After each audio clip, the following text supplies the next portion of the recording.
What's up, everybody? Today's episode of XIV Reborn is actually brought to you by Watch Dogs. We've got 25% off. Can't beat that. Sick deal. Just go to gboffer.com/watchdogs. Save yourself 25% off. Don't pay full price. Go.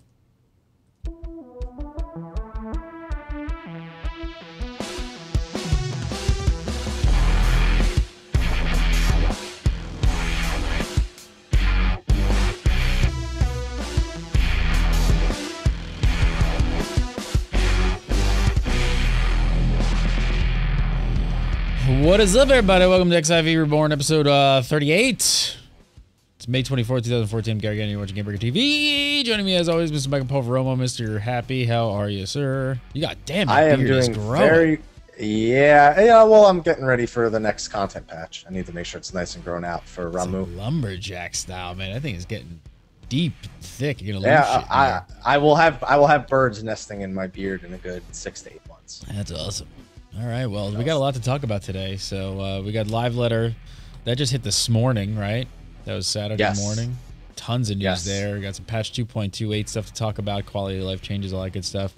Some 2.3 new dungeons, that kind of thing. Some notorious monsters may be coming to XIV. What? Bringing that back? I'm a little scared of that one. I don't know. Don't worry. And there's also a short interview with one of the lead designers, Suzuki Takeo. So all right, well, let's just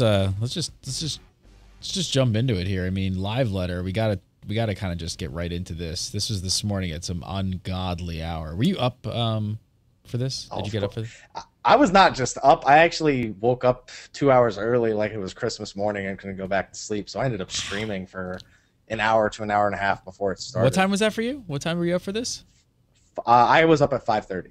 Ouch! It started at 7. I went to sleep early last night in preparation, but it was still way earlier than I intended. Talk about dedication, people. He's here for you. He's here for you. I am. All right, well, let's just jump like into. There's probably so much to go over here. A lot of people were looking forward to this live letter. I think yourself included. I guess you could say it's been a little bit light on news lately. Hasn't been a whole lot. Yeah, an interview here or there. Nothing, but it's mostly stuff just being reiterated. So we've been waiting for something new. Not anything too meaty. We haven't been given any big meaty details to latch onto. So, all right, let's so patch 2.28. The biggest thing everybody's been waiting for is the ability to upgrade their Animus weapons to Novus weapons. So what do we know about it? Did they hint at anything about the possibility of this, of how this would be obtained? I guess because 2.28 is pretty close, they kept us in the dark a little bit. They gave us a little bit of a spiel we've heard before. We're going to need something called sphere scrolls in order to obtain them. We don't know what those do, if they are similar to the Animus books. But we now know that to get the sphere scrolls, we need an item called Alexandrite. And what is that? That is actually an item that was used to make relic equivalent weapons in Final Fantasy XI. You needed 30,000 of them actually to create the weapon, and I'm hoping I don't need 30,000 of them in this game because is this even in game yet, or we haven't even seen this introduced as a resource? No, this is a brand new resource coming in this mini patch, in the 2.28 patch. Gonna be mad rush for this, you think? However this is obtained, do you think this is just gonna be like insanity of like trying to get as much of this as possible? Oh yeah, I mean, a lot of people already went through hell and back to get their Animus weapons. Looks like they're looking of going back to hell a second time to get this one too. So people just want something to do while we wait for 2.3, and more importantly, while we wait for E3. What's your gut tell you on like the amount that you'll possibly need? Do you think they're going to make it like, you know, a really high amount where it is super difficult to obtain this, or do you think they're going to make it fairly easy? I think it's going to be, if you put the time in, you'll get it done. You're going to have to slave over. You're not going to have to, you know, give up your family in order to get it. So it's not going to be just for the elites. No, especially considering that this weapon isn't even the best weapon in the game still. But it does have a few unique properties about it in that you can customize its stats. So those people who don't yet have the best weapon can now make their own second best weapon, and it could save them a few other resources in the process. How much you find in at the end game that you find the need to have best weapon? Is it really a necessity at that level, or is it really just more of a prestige? I want this because it's something to obtain sort of item. It's mostly a prestige, but it definitely is something you should have if you're planning on tackling the next content patch, the next big one where the item level gets pushed even higher. I mean, if you don't have the best weapon, then obviously you're at a slightly, you lack the small edge of having the best weapon or the best items in the game that you would expect that people racing for world first absolutely want. Sure. But as of right now, it's completely a prestige thing. You're not going to get the best weapon in the game and then have something to necessarily do with it except make all the current content even easier because I guess more damage tanking. Would you say like your average player though, without having something like this, is going to get shunned by groups and things like that if they don't have it? There's alternatives. They've actually done a lot better of a job of giving alternatives before you actually finish the final boss of the current raid. They've given people plenty of alternatives in this patch, and even more coming for the mid-tier players in patch 2.3. There's a couple of item level 110 weapons, I think 4 or 5 item level 100 weapons, and then the one big weapon that you get from finishing all of the current content, which is the item level 115 weapon. Tell me about how's the customization going to work? I'm watching chat room and people want to hear a little bit more about what do we know about that? Is it like full stack customization? Is it pretty much just a few things that you can change here or there? How customizable is it going to actually be? Well, the stats in the game currently make it so there can't be huge customization. It'll probably be something along the lines of, it's a bow, so a bard will use it. It's going to have its standard dex and vitality, and then you'll have your choice between accuracy, skill speed, critical hit rate, and determination. You probably get 2 of those, would be my guess, but there's no confirmation on it exactly. All we've heard from the official translation was you will begin to be able to customize it. So we don't even know if it's fully customizable, but we know we're going to be able to begin customizing the stats to at least maybe tailor to the stats that we actually want and not just what they've given us prior. But we do have confirmation that it is stats, correct? Not just customizable, which could potentially mean cosmetic. The cosmetic, they actually leaked the cosmetic, accidental, as happens every live letter when Yoshi P just, for some reason, says, no, you weren't supposed to show this. It has a very gold glow. It's got a glow similar to the Animus, but it's more gold in color. So I can't imagine it's the aesthetic, especially when they've been talking about how it's going to have customizable stats. It would be a pretty big disappointment if we weren't to get at least some form of customizable stat on the Novus. What about the item level? I think you predicted what? You predicted 105? Yes, I did, and this was not one of those times when I was right, Gary. It was they actually were going all the way up to 110. Wow, which makes me wonder where it goes after that, because the Novus isn't going to be the end of the Zodiac weapons. It's going to go up in future patches. Makes me wonder where it's going to jump to next, making me think it's going to be 10 item levels every time it jumps. But every time I'm more than welcome to being surprised. It may just go up 5 more just to make it match the best weapons in the game, just for a short period of time before the next patch. Any other shiny new details? Other than the golden glow, we're just hoping that it's not 30,000 Alexandrite at this point. Hopefully. So what about 2.28? Huge list of quality of life changes came out. Yeah. Some of these have been long requested. So we got an image here. I'm gonna bring this up for you guys. Well, it's just a lot of text, and let's see what we can see. What can you pull out of this image here? I mean, there's a lot of things that came out. I mean, there's a ton of different images that just surprised everyone, really. A lot of things, just little things, challenge log increases. One of the big ones on this list is actually the exploration log. It's another one of those pieces of content that we just sneaks its way in where nobody's expecting it at all. But we actually spoke about jump puzzles last week, and it seems to be very similar to those. In English, it's actually called the sightseeing log, and Yoshi P commented and said for players who like to find hard-to-reach places, you'll get rewards in the exploration log. So your favorite, Gary, parkour. Oh, I can't stand jumping puzzles. You're so good at parkour, Gary. I'm so bad at them. Like, I just can't stand them. I just avoid them at all costs. So, I don't know. I know a lot of people like them, though. It is. I like them. Some new objectives, some adjustments. So you got the exploration log. How about this image? We see queuing into roulettes as a party. Yeah. It's only been, how long has the game been out now? I guess 7-8 months. It's only been 7 or 8 months since we've been waiting for that, but it's finally here. Queuing as a party into a roulette, which they've said they hated the idea of, but they're finally doing it. Why do you think they're going back on this and changing this? Because they said they hated it. Well, I guess at this point, they kind of wanted to, I guess, put a little bit of solo play in there. I guess they didn't want people to have the power over the player commendations, the vote to kick. They didn't want you queuing in as 3, getting the one poor guy who's maybe never done the dungeon before, and you 3 are all together and you just vote kick him out. Because he's a new player. They were trying to, it was more of that, we don't want to do it because of the abuse cases, even though there are some positives to it, which we've seen them slowly going back on over the course of the patches. And players have wanted this for a while, though, right? Players have been asking for this for a while. Yeah, everyone was tired of logging on and just doing a roulette by themselves when they have a bunch of friends in their free company that they want to play with.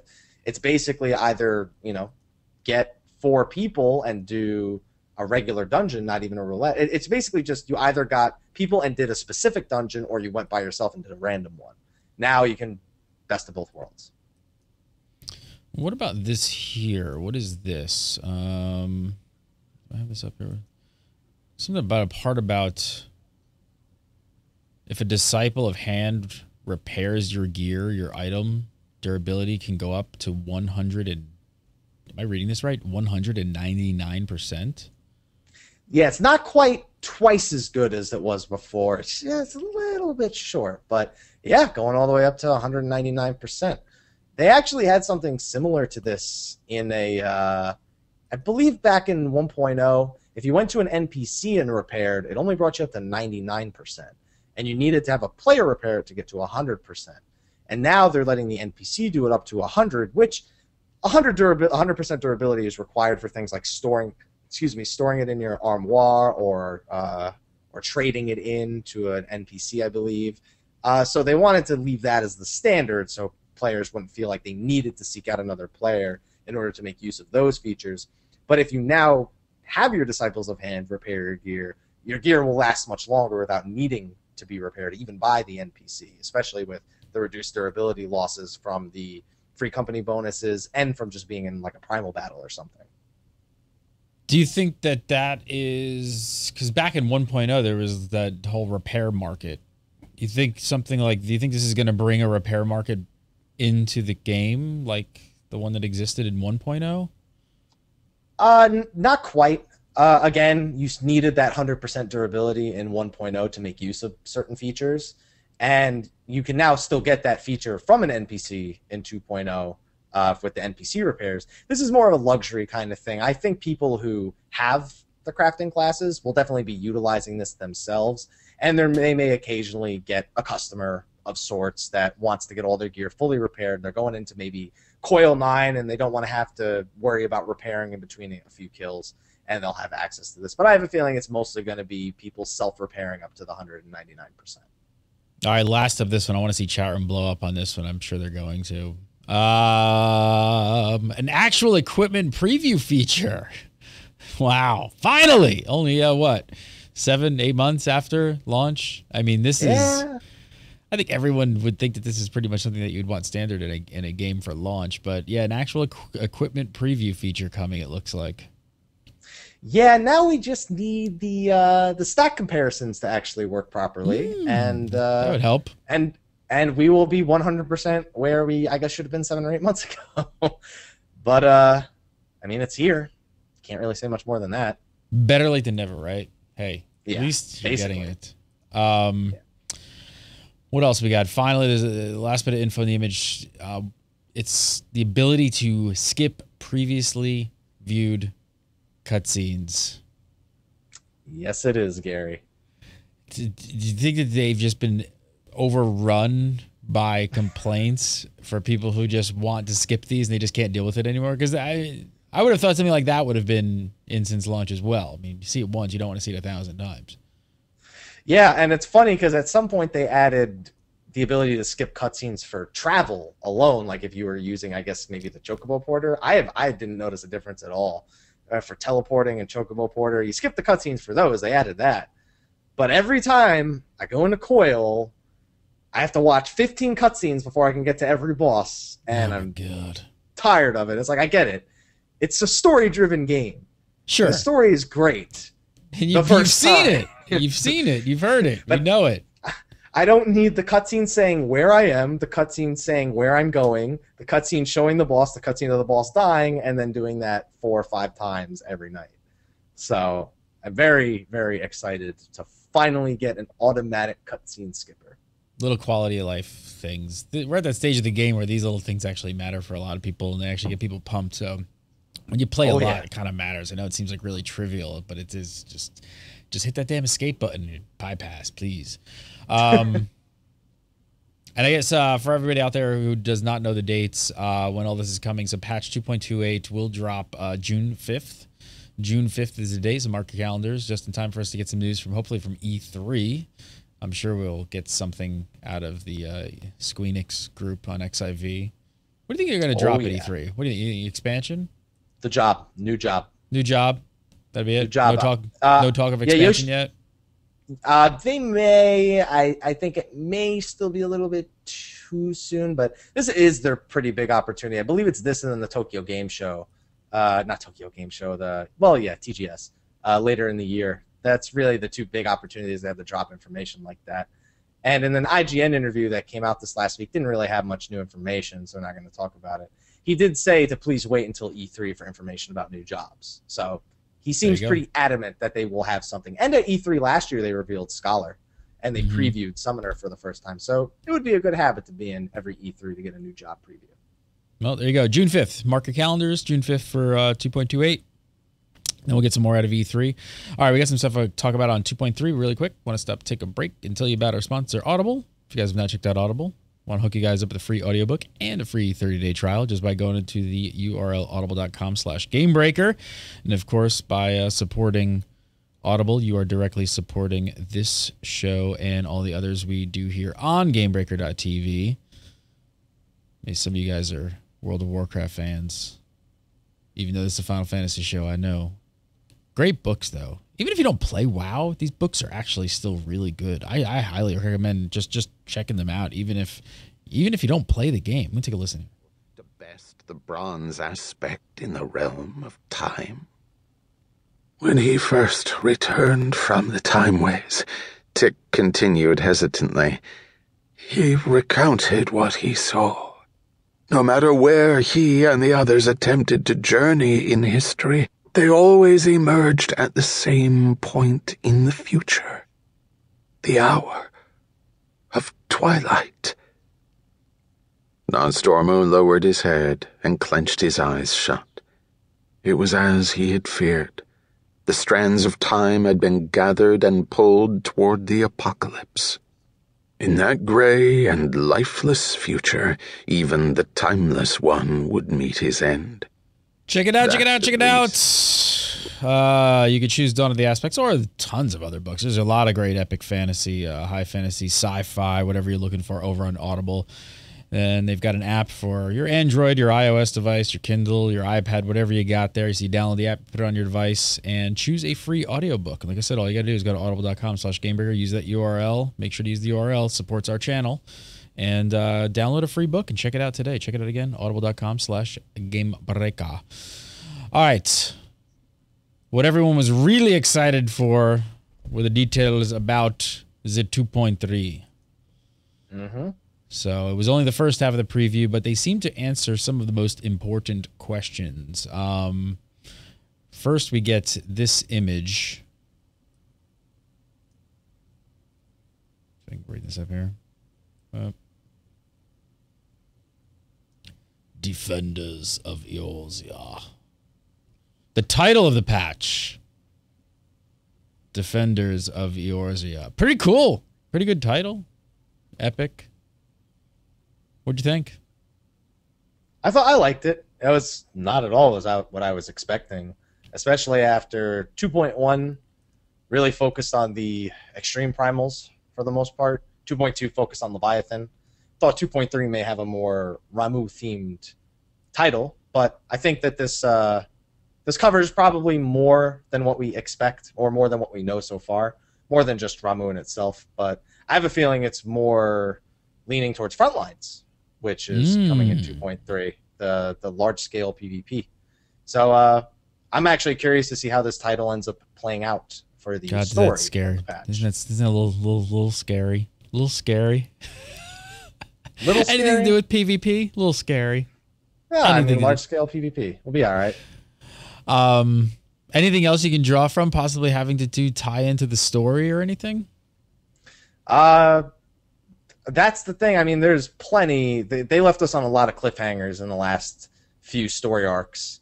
So I'm curious to see where it'll lead, or if any of those story arcs will get any form of continuation or closure just yet. What'd you think of this image here? They showed this off quite a while, right? These images of Ramuh and his battlefield. Mm-hmm. Yeah, we definitely got a few nice images. I would have liked to have seen a better 3D rendering of Ramuh, but especially considering he was one of the topics. But I have a feeling we'll probably get a full-scale trailer at E3, and that'll be more than sufficient. You believe that that's what these are from, possibly? That image right there, I think, is probably part of his cutscene, which we all love. Previously viewed skipped. Thank you. Probably part of his opening cutscene for when you go to battle. It could possibly be from the cutscenes of the main story, but it's one of the two. I think it's probably from his opener, based on how they usually preview the primals. Did they drop any information about himself, or any kind of drops, mechanics, anything, any sort of granular information? Drops, expect item level 100, accessories, and weapons. The weapons will be a rare drop, however, and the accessories will be the standard drop. So, and of course, you can get a mount, probably a thunder pony, if I had to guess, and a furniture item to make a couch or a rug out of his beard. I mean, it's got to be something like that. I mean, it's got to be beard related. It's not going to be the staff that we're taking a piece of his beard and we're making some furniture with it. So, as for mechanics, they said it's a secret. So, of course, they're not going to give us any big, juicy details. The exact question was, will he be able to knock us off the edge like Titan? And they're just like, it's a secret. And everyone's like, oh, I don't like secrets. It's a secret. I don't like secrets. Secrets are no good for the duty finder. Some images of the new 4-man dungeons. So this is Hullbreaker Isle. A couple of images on that. Hullbreaker Isle was actually surprisingly better looking than I expected. I guess I knew it was going to be outdoors-ish, but I kind of like this. It almost looks like a remote tropical island with, that shows signs of previous people living there, previous inhabitants. But what didn't you expect? Something so lavish and lush, kind of tropical environment? Because it gets kind of dark when you get to this image. Yeah, they said it was going to be mostly outside. I didn't know what to expect if we were going to go inside at some point, but I think that pretty much answered my question right there, is that it's pretty much it seems like a pirate island for the most part. Very pirate-ish coves, very sparse inhabitants, not too much there. Mostly just wildlife, abandoned for the most part, and left due to some reason. And one thing that was interesting about Hullbreaker that I don't want to skip over, the boss that we're likely going to be getting. They didn't say that this was for sure Hullbreaker, I believe, at least not in the official Q&A. But they said we'll be getting a Kraken that we're familiar with in the Final Fantasy universe. There's only two that come to mind. Final Fantasy I had a boss named Kraken. He wasn't too big, though. Nothing super special about him. And then we have Ultros from Final Fantasy VI, who is more of an octopus, but I guess I'll accept the term kraken. I guess we'll just have to really wait and see. Please look forward to it. Hi. Soon. TM. TM. Then we got a picture of quick kind of preview of Tim Tara Deepcroft hard mode. It's pretty dark. Satanic. It's very cultish, which was the word I was going to go for. And there's a few other pictures that pretty similar feel to this, but this has got all the candles and the symbols, and it's also another circle, which I'm sure some people are going to be upset about. People don't like circle-like arenas. People want Why is squares. that? I don't know. People just, I guess the circle is just like the traditional, like, oh, every boss is in a circle. But Leviathan was in a rectangle. I guess that's okay. Last up here, Stone Vigil hard mode. That's all you're getting. Yeah, that's all you're gonna get. They went through those screenshots really, really fast for Stone Vigil hard mode. They're just like, yeah, get past it. We got other stuff to talk about. But it looks nice. It looks like Stone Vigil, snow, dragons. Any other details worth noting? One thing was pretty interesting. I remember very loosely reading this in one of the unofficial translations, that Hullbreaker Isle would be quote unquote harder than previous 4-man dungeons. Last time they did that was Pharaoh Sirius, and they ended up nerfing that thing to the ground. So if they're really going to make it harder, either the item level might be higher, or they just finally might say, hey, Lost City would have been really cool if it was just a little bit harder. Maybe give some of the people who already have some gear a little bit tougher of a time in the 4-man dungeons, but hopefully it doesn't cripple those who are still just trying to get their gear. Item desynthesis. Next on the list. What do you think of this? Are you guessing it's just going to be like a button you can press to basically like just break down unwanted items? Or do you think it's going to be a little more intricate than that? I mean, a lot of MMOs, it's usually just a button. Well, that's what I was expecting before the live letter. But they actually went as far as to say that it's actually going to be a whole new skill. Like you're going to get salvaging at level 30, and you actually need to level it for the individual crafting classes. And even still hearing that, I'm like, so what, I just got to press a button to get enough levels? And apparently, just like the synthesis process, it has its own set of skills just for desynthesis. So it's basically just the same process, but swapped just around. In the reverse. There's going to be a fail factor and probably some randomization and maybe some even components that you have to add in to increase chances or decrease chance, that kind of thing. Yeah, and and you actually have to level it. Like even though you've got a crafting class that's level 50, you now have to on that crafting class actually level your individual salvaging skill, which may actually open up in the future more focused customizations on people who do level all the crafts. They want to be able to desynth on one of them or to salvage on one of them, and maybe they introduce another type of system later. It's starting to add the complexity over the simple system that is our current crafting class. And I say simple, not exactly, but it's definitely could use a little bit more intricacies in it to make it a little bit more interesting. Also, you can't level that salvaging skill on every crafting class. You have to sort of pick the ones that you want.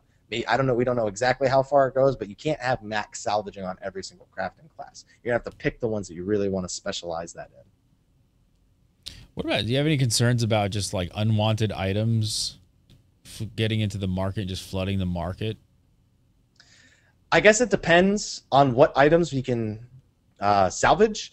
They said not every item would be available, and it would actually be restricted by item level to some degree.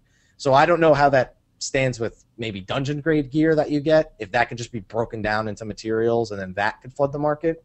But if it's mostly, desynthesizing crafted items, it's pretty much just taking what was already put into the market, putting just a small piece of it back. They said you can obtain rare items from doing a specific type of desynthesis or doing a special thing to it, but I don't exactly know what that means. I'm hoping I'm not just going to desynth a rock and I'm going to get like a minion out of it or something. Like, I'm tired of minions. I get it. People like minions, but I can't keep being tantalized by minions. Happy is tired with the minions. Let's talk about next topic. We were really curious about this last week. We brought this up on the show. Daily Hunt. Not a whole lot of information had come out. They kind of slipped in, came out of nowhere. We were kind of curious, kind of talked about what they could possibly be. So No information at all had pretty much been out about this prior to this morning. So we suspected this might be somewhat similar to XI's like Notorious Monster system. So what do we know now? Is it basically that? And for those out there who, good. It's actually closer to Final Fantasy XII's Mark system, which those of you who haven't played 12, basically you go to a bulletin board. They say, okay, here are your choices. You have these enemies. Here's a short description of where you'll find them, what conditions you'll find them under. Go out, kill them. We'll give you a reward. And they did say these enemies would just exist in the overworld. They didn't make it seem like it was you go to a spot, you spawn an enemy, you kill it, you leave. They made it seem like it's going to just be there and you have to kill it. Now, we don't know if these are new enemies. We don't know if these are pre-existing enemies. Hell, these could even be enemies that are part of Fates, for all I know, because we just need that shoved down our throat even more. But it does seem to be attempting to simulate a more fair version of the Notorious Monster system from Final Fantasy XI by integrating Final Fantasy XII's Mark system. What do you think about, I mean, you think this is going to be a really good change for the game, bring a whole lot of life into the game, or could you potentially see it turning into a nightmare and just a lot of Notorious Monster camping? And well, unlike Final Fantasy XI, you only get this reward once a day. They are called daily hunts, and they did say that there will be a daily version, and then there will be even stronger ones that are a weekly version. And that was interesting to me because the recommended item level they had for the solo ones was item level 90, which is, significantly higher than what treasure hunts. You could be like a fresh 50, and you could pretty much solo any of the base solo ones. But I also know how they sort of overestimated how much players would steamroll through the treasure maps. But they seem to sort of be going in the direction that these enemies will be at least a little bit harder than the average enemies that we expect. Any other any details on rewards or anything like that? Well, so far all we know is they're going to give something called allied marks, and those marks can be used for trading it for like tomestones or Alexandrite, which is part of the Novus quest. So this will be one place to obtain Alexandrite. It's going to be obtainable in more than one spot, but I'm sure that alone will bring a decent deal of popularity to this. I don't know about actual items, or I just hope it's not a bunch of minions anymore. I just don't want it to be any more minions. Maybe a minion, but not like a ton of minions. Don't make it the main draws just for me to get a bunch of minions. Come up with something new. We're sick of minions. All right. Anything else before we move on to the final guest section of the live letter? Just overall, I liked the I just liked the live letter. They kind of went through the details as quickly as possible. There wasn't too much joking around. They pretty much got right to brass tacks, and it was just question, answer, small preview, question, answer. They answered the basic item level questions. They showed us some good screenshot previews, a lot of screenshots, and they gave us some nice little teasers to look forward to. And on top of that, the patch 2.28 was just way bigger than anyone was expecting. So I definitely want to give them kudos to bringing all those quality of life changes. Finally, like we said earlier, it's better late than never. I'm just glad it's finally making its way into the game. All right, let's talk about the guest section of the live letter. So this has become kind of a staple, and it seems, to get a guest to come on from like the development team and chit chat and say any reason you think they're doing this more and more? I think it has to do with Square Enix kind of trying to open up more to the public. I mean, anyone who's played 11 knows you pretty much you never interacted with anybody, Ever. maybe other than the community reps if you were active on the official forums, not even on like Reddit or maybe the Blue Garter forums. No, just the official forums. And it was pretty much, here are your patch notes. They're as vague as possible. Go figure everything out. And I think it's just them trying to open up to people and sort of let them in on the development process of things. All right, well, this week it was, or this live letter, it was Suzuki Takeo, who is the lead designer. He's basically in charge of things like he designs the gear, the dungeons, the hair, pretty much the look of everything in the game. So this section of the live letter was mostly geared towards people who really care about, like, character appearance and background information about the designs of the game, things like that. A few interesting things that were shared, a few interesting images. Bring up this one here first.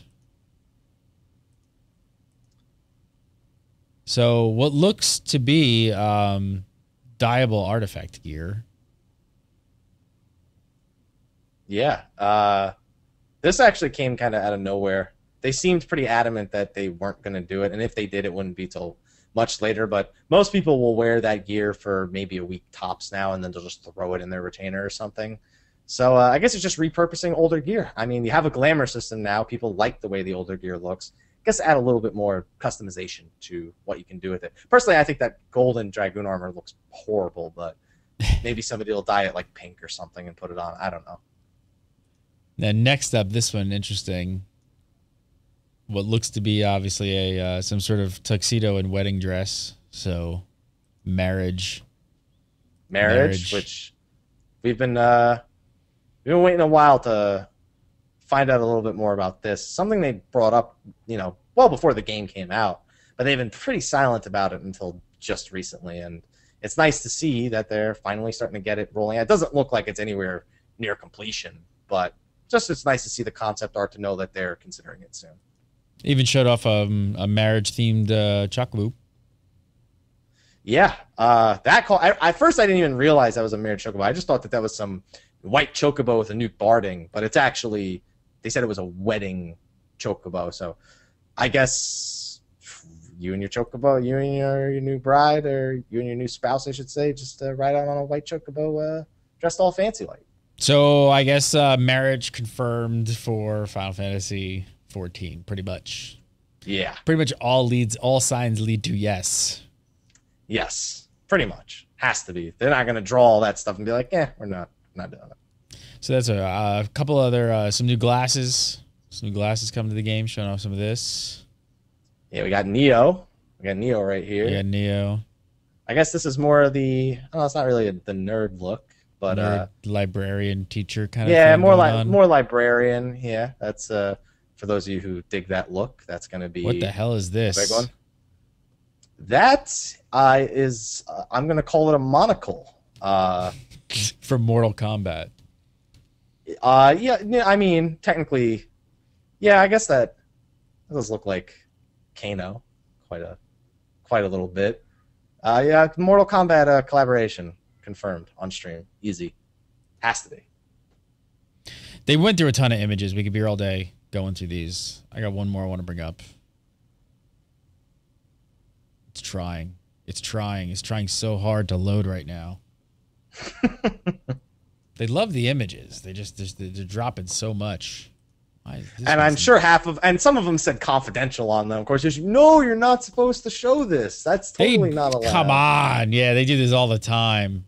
I want to meet the guy that stamps confidential onto these confidential images. And he's just like, they'll believe it. Don't you worry. You're a good actor. I think they've blocked my last one because it's just the coolest one. And I can't even bring it up at this point. No. New veteran reward. Yeah.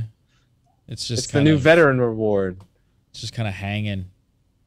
Well, I'll see if we can get it up here, but looks like a goblin minion and a mask. Yeah.